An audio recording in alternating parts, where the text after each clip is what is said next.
ये छठी में गीत आप लोग को अच्छा लगे तो लाइक शेयर और सब्सक्राइब कीजिएगा। अच्छा लगे तो कमेंट भी कीजिएगा।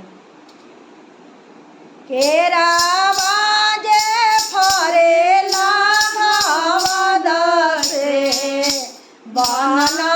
फरेला खजूर, बाना फरेला खजूर, बाना पैसी रवेली गौरा रे, हमारे नैहर बड़े दूर, हमारे नैहर बड़े दूर, निमौआ जे फरेला घावद से बाना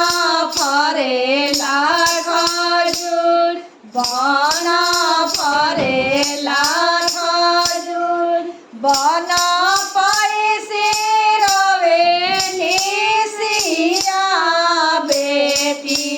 हमार नैहर बसे दूर, हमार नैहर बसे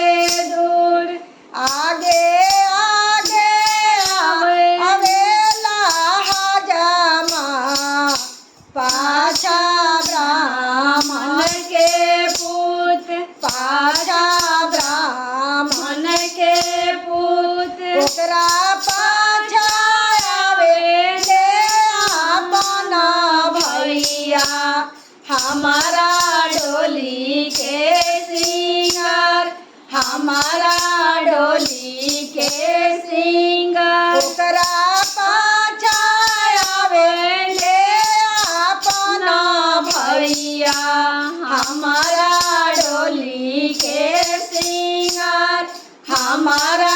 डोली के सिंगार।